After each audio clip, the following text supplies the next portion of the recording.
আজকের প্রশ্ন একটাই, পর্তুগালের দরজা কি তাহলে চিরতরে বন্ধ হয়ে গেল? হ্যাঁ, এই প্রশ্নের উত্তর কিছুটা সেরকমই।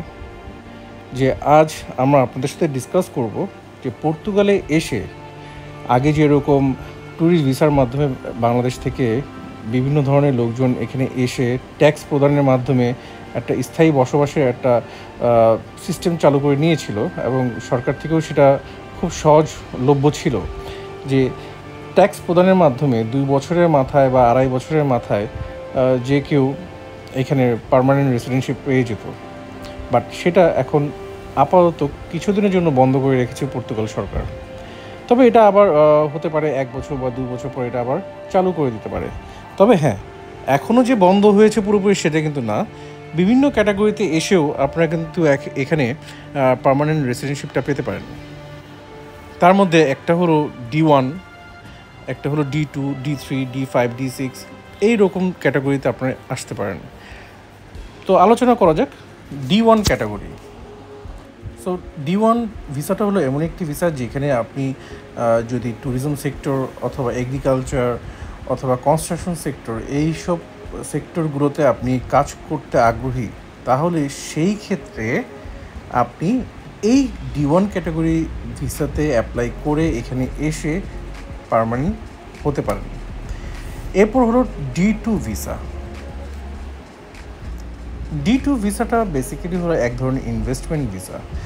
ধরুন আপনি কোনো একটি সেক্টরে বা কোনো একটি ট্রেডে আপনি ইনভেস্ট করতে চান, এই দেশে এসে ইনভেস্ট করে আপনি ব্যবসা করতে আগ্রহী, সেই ক্যাটাগরি ভিসাটা হলো D2 ভিসা।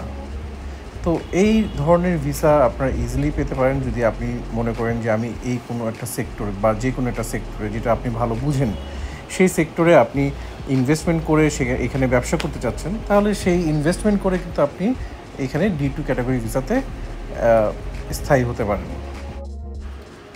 D3 ভিসা হলো হাইলি স্কিল্ড ভিসা।